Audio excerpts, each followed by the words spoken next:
Welcome. Let us talk about the pride of modern anime fans. Chainsaw Man with its blood and guts, Demon Slayer with its tear-jerking cinematography wrapped around an ordinary story. And who needs existential question when you can watch Denji turn into a living chainsaw? And who needs the meaning of life when Tanjiro slices a demon's neck against a sunrise backdrop? Of course, there is nothing wrong with those shows, but let me ask you this. When was the last time you watched an anime about a 100-meter sprint that changes its title into a philosophical question and ends with a black screen and no winner? Exactly, you did not know it existed. 100 meters adapted from Uoto manga Hyakuemu. The same mind behind the equally overlooked name Orb on the Movements of the Earth is an anime that is far too intelligent for the average viewer. Not because it is elitist, but because it refuses to offer instant catharsis. No power-ups, no comic relief mascots, just muscles, sweat, and one question. Why am I still running? It lost badly to the Chainsaw Man and Demon Slayer movies at the box office, and that is not because of quality. It is because 100 meters does not sell escapism. It sells confrontation. Now, let us be serious. Let us drop the sarcasm for a moment. 100 meters is the anti-sport anime. It enters a world where Haikyuu and Kuroko no Basket turn every match into an epic war with stirring soundtracks. The story follows Togashi, the natural prodigy. He runs because running gives him something more valuable than victory. Since childhood, the world has worshipped him. Genius, extraordinary talent, and golden future. And Togashi never asked himself if he even likes running because that question has never been relevant. The world has already answered for him. You run because you are good at it. And this is the first tragedy, and that's what we call the gifted child syndrome. Growing up only because others admire your potential, not because you have found meaning in what you do. When Togashi begins to lose as age catches up, he experiences the most classic and most devastating identity crisis. If I am no longer a sprinter, then who am I? This crisis serves as a perfect metaphor for so many of us who are forced into certain majors, certain jobs, or certain social roles simply because others say we have a talent for it. Without realizing it, we are running on a track that we never choose. Then there is Komiya, Togashi's rival and mirror. Komiya has no talent. He is not fast, he never wins, but he does not stop. Early in the story, his motivation is poor. He runs because he is terrified of becoming a nobody. Running is an escape from low self-worth, from the shadow of more successful childhood friends, from the reality that he has no other skills. But here is where Uoto, the writer, performs a philosophical miracle. Throughout the film, Komiya slowly changes his relationship with his goal. He no longer runs because of something external. He begins to run for something he creates himself. And what is the difference?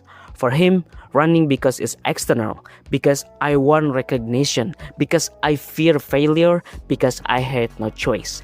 And to him, running for is internal, for the feeling of muscles moving, for the sound of a heartbeat in my ears, for proving to myself that I can endure something I consciously chose. This is the core of existentialist philosophy. We are not born with meaning, we create it.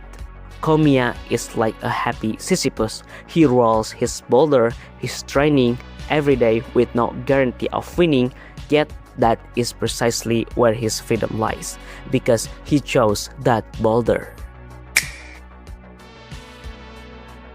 Now we meet Kaido. He is simply the runner who always finishes second, always behind someone else, always close but never first. And here is the uncomfortable truth that 100-meter forces us to face: Kaido is most of us. In real life, we are not the prodigy. We are not the genius who wins without effort. We are also not the hardworking underdog who eventually triumphs in a movie ending. No, we are the quiet majority who shows up, trains, runs our best, and still ends up in second place, or third, or 10th. We do not fail spectacularly, we simply do not win.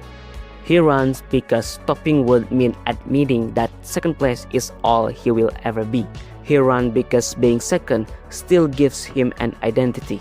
If he is not the second best sprinter, then what is he? Nobody.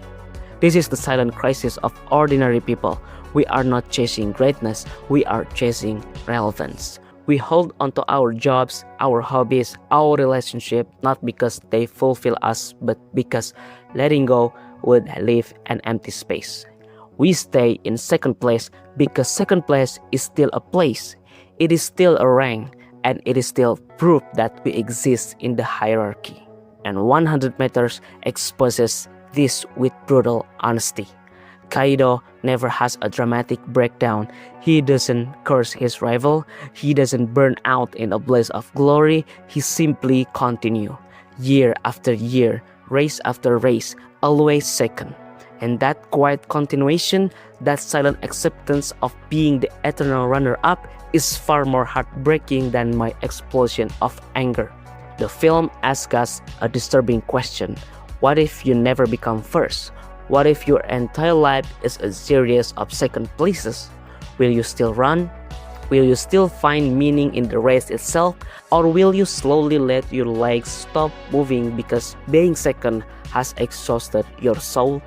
Most of us are Kaido, and 100 meters has the courage to look us in the eye and say nothing. No comfort, no reassurance that we will eventually win. Just the image of a man who keeps running even though he knows deep down that first place is not coming.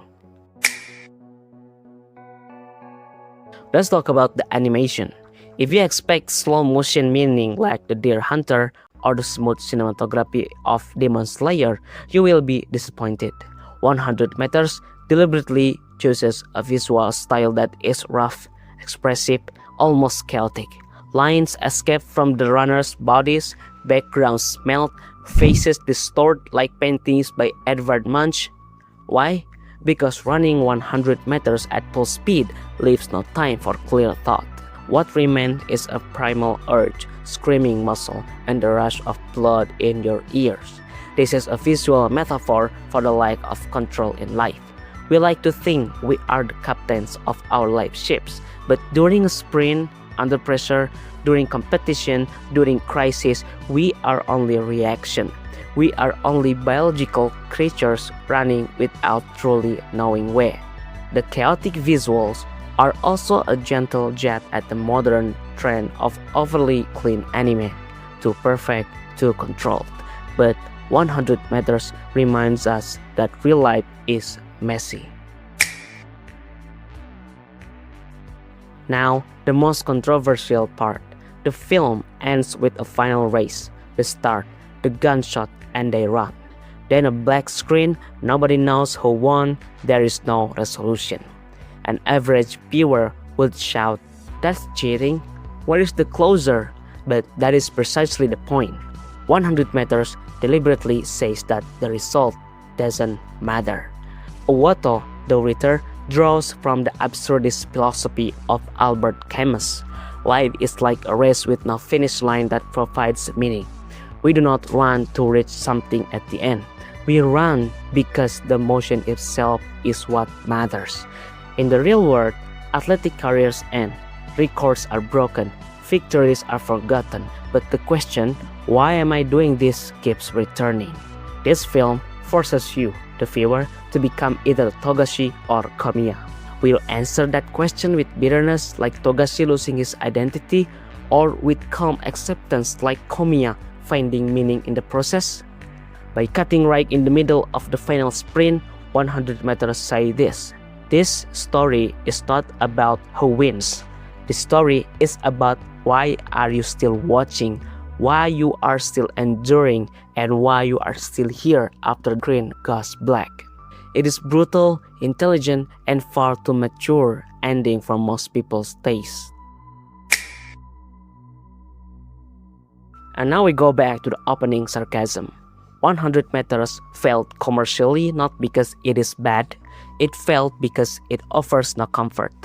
Demon Slayer gives you cathartic tears and the assurance that good will triumph. Chainsaw Man gives you entertaining chaos that you can enjoy without emotional baggage. 100 meters gives you a black screen and existential questions that disturb your sleep. The majority of audiences do not go to the cinema to have their sleep disturbed. They come to escape from those very questions. So do not be surprised that a film brave enough to say, "Hey, where are you actually running in this life?" is only watched by a handful of people brave enough to pause for a moment and ask back, "Alright, what am I running for?" And if you are among the handful, congratulations, you have already won a race that never announced its winner.